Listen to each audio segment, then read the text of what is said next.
Hi viewers, welcome to our channel. ప్రస్తుతం మనతో పాటు సీనియర్ జర్నలిస్ట్ దామ బాల సార్ వాడితో మాట్లాడదాం. నమస్కారం సార్. సజ్జల రామకృష్ణారెడ్డి గారికి జగన్మోహన్ రెడ్డి గారు షాక్ ఇచ్చారు సార్. వాళ్ళ అబ్బాయి సజ్జల భార్గవ్ని సోషల్ మీడియా ఇన్ఛార్జ్ గారి నుంచి తీసేసి వేరే వ్యక్తిని నియమించారు. అంటే ఈ మధ్య జగన్మోహన్ రెడ్డి గారు కొత్త వాళ్ళని నియమిస్తూ వస్తున్నారు, పాత వాళ్ళని తీసేసి.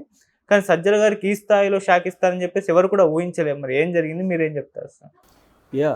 జగన్ వరుసగా రీవ్యాంపింగ్ ఆఫ్ ద పార్టీ, అంటే పార్టీని మళ్ళీ ఒకసారి ప్రక్షాళన అంటారు కదా, అలాంటి ప్రక్షాళన కార్యక్రమం మొదలుపెట్టాడు. అది అవసరం కూడా. ఎందుకంటే ఒకటి, తాను ఇప్పటి వరకు పార్టీకి ఇంపార్టెన్స్ లేకుండా 5 ఏళ్ళు పరిపాలించాడు. పార్టీ కేడర్ని పక్కన పెట్టాడు.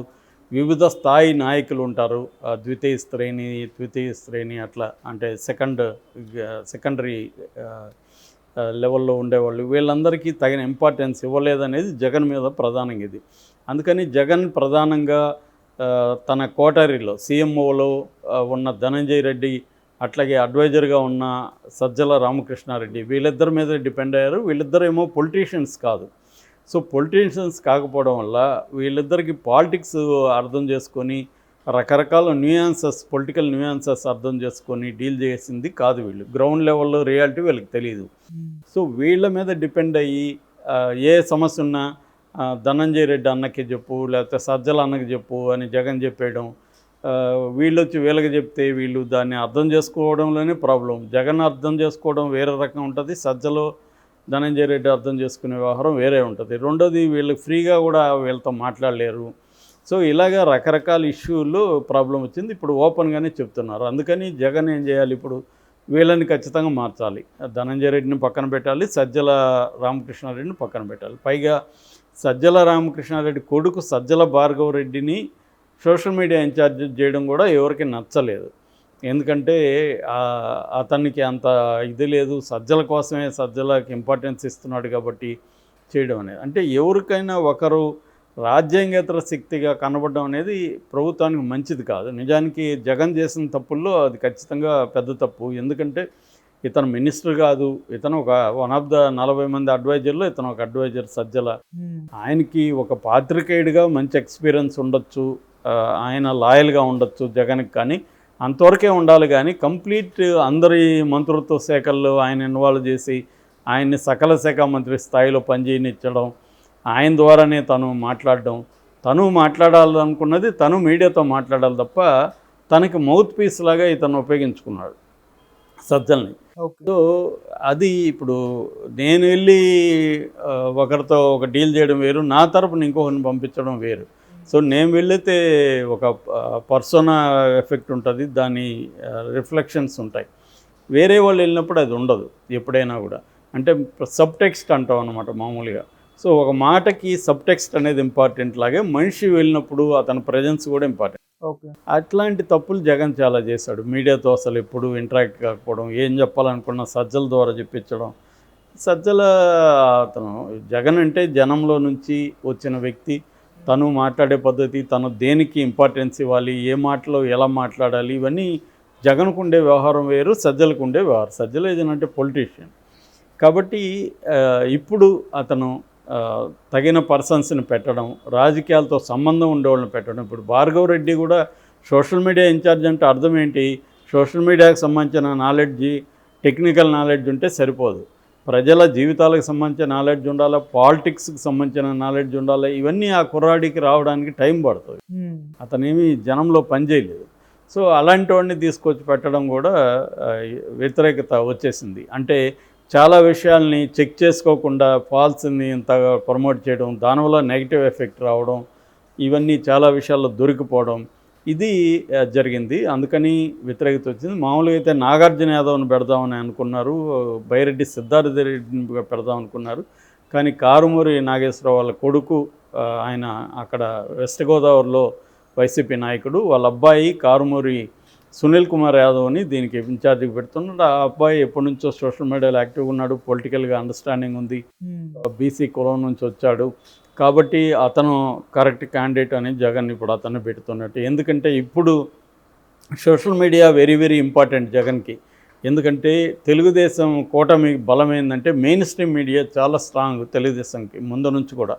ఒక ఆంధ్రజ్యోతి కావచ్చు, ఈనాడు కావచ్చు, TV5 కావచ్చు, మహా కావచ్చు, ఇలాగా రకరకాల ఛానల్స్, ఇంకా ఈనాడు, జ్యోతి, ఇలాగా న్యూస్ పేపర్స్, దిశ అని మధ్య కొత్తగా వచ్చింది. వీళ్ళందరూ కూడా తెలుగుదేశం వైపు నుంచి చాలా స్ట్రాంగ్గా పనిచేస్తారు. జగన్కి ఆ యాంగిల్లో తక్కువ. ఒక సాక్షి మాత్రం ఉంది, అదేమీ ఎఫెక్టివ్గా ఉన్న పత్రిక కాదు. ఇక మన టీవీ9 కావచ్చు, ఎన్టీవీ, వీళ్ళు ఏంటంటే కంప్లీట్గా జగన్ వైపు మాట్లాడే బ్యాచ్ కాదు. సో అందుకని జగన్కి సోషల్ మీడియానే బలము బలహీనత కూడా అని చెప్పచ్చు గతంలో. ఇప్పుడు దాన్ని సోషల్ మీడియాని చాలా స్ట్రాంగ్గా చేసుకోవాలి. రెండవది, సోషల్ మీడియాలో ఎవరు యాక్టివ్గా ఉన్నా కేసులు పెట్టే అవకాశం ఉంది. ఆల్రెడీ చంద్రబాబు అండ్ వాళ్ళ మీడియా ఒక క్యాంపెయిన్ స్టార్ట్ చేసింది. అదేంటంటే ఆంధ్రప్రదేశ్కి నష్టం జరిగే విధంగా, అంటే ఆంధ్రప్రదేశ్ బ్రాండ్ని దెబ్బతీసే విధంగా కొంతమంది మాట్లాడుతున్నారంట. అంటే చంద్రబాబుని విమర్శించినా, పవన్ కళ్యాణ్ విమర్శించినా, ఆంధ్ర బ్రాండ్ని విమర్శించినట్టుగా. ఇంతకుముందు ఇక్కడ కేసీఆర్ కూడా అదే అనేవాడు, కేసీఆర్ని విమర్శిస్తే తెలంగాణ విమర్శించినట్టు. అట్లా ఇప్పుడు చంద్రబాబు పాలసీలని, చంద్రబాబు హామీలు ఎందుకు అమలు చేయలేదని మాట్లాడితే ఆంధ్ర బ్రాండ్ని కించపరుస్తున్నట్టుగా కేసులు పెట్టండి అని చెప్తున్నాడు చంద్రబాబు. సో ఇది ఇప్పుడు మొదలయ్యే అవకాశం ఉంది. చంద్రబాబును విమర్శించినా, పాలసీలను విమర్శించినా, చంద్రబాబు హామీలు అమలు చేయలేదని విమర్శించినా వాళ్ళ మీద కేసులు పెట్టే అవకాశం ఉంది. గతంలో జగన్ కూడా అదే పని చేశాడు. కాబట్టి ఇప్పుడు ఆ కేసుల్ని తట్టుకోవాలి, పొలిటికల్గా రేపొద్దున జైలుకి వెళ్ళాల్సి వస్తే రెడీ కావాలి.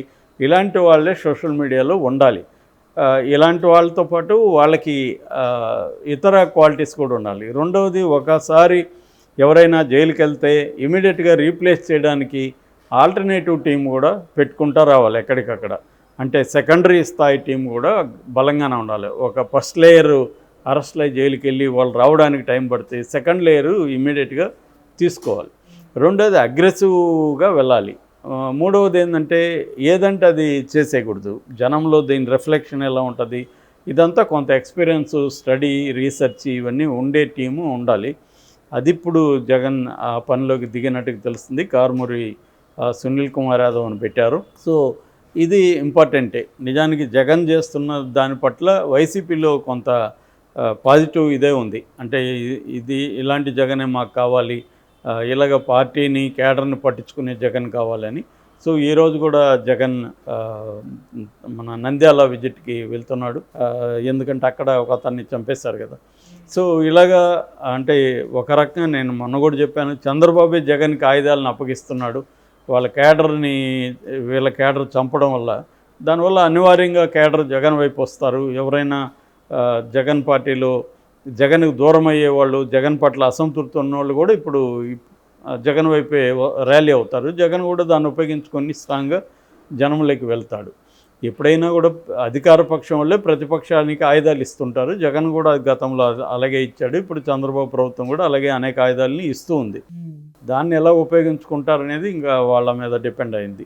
సో ఈ క్రమంలో సజ్జల రామకృష్ణారెడ్డి రోల్ని తగ్గించేయడం, సజ్జల భార్గవ రెడ్డి లాంటి వాళ్ళని, అంటే ఇది ఫ్యామిలీ ప్యాక్ లాగా వాళ్ళని అన్నిట్లో పెట్టడం అనేది కూడా జగన్కి ఇబ్బందికరమైంది.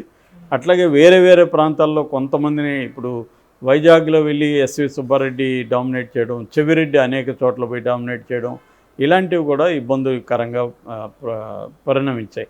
అంటే ఇప్పుడు లోకల్గా ఒక నాయకుడు ఎప్పటి నుంచో ప్రజల్లో వచ్చి పైన వచ్చినప్పుడు అదేమీ లేని ఒక నాయకుడిని ఆ నాయకుడి మీద పెడితే, ఆ నాయకుడు పోయి అక్కడ కంట్రోల్ చేస్తే, ఆ నాయకుడు ఒకవేళ తట్టుకున్నా కూడా కేడరు వాళ్ళ ఫాలోవర్స్ తట్టుకోరు.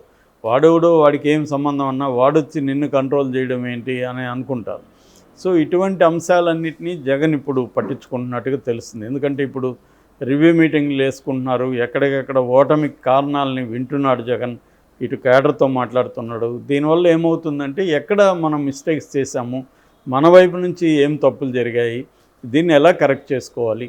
అంటే ఏదైనా అల్టిమేట్గా పొలిటికల్ పార్టీ అనేది కేడర్ బేస్డ్ పార్టీ ఇంపార్టెంట్, కేడర్ని కాపాడుకోవడం ఇంపార్టెంట్. అట్లాగే డిఫరెంట్ లేయర్స్ లీడర్షిప్ని సేఫ్ గార్డ్ చేసుకోవాలి, డెవలప్ చేసుకోవాలి. నిరంతరం ఈ ప్రక్రియ ఉంది, వాళ్ళకి ఇంపార్టెన్స్ ఇవ్వాలి.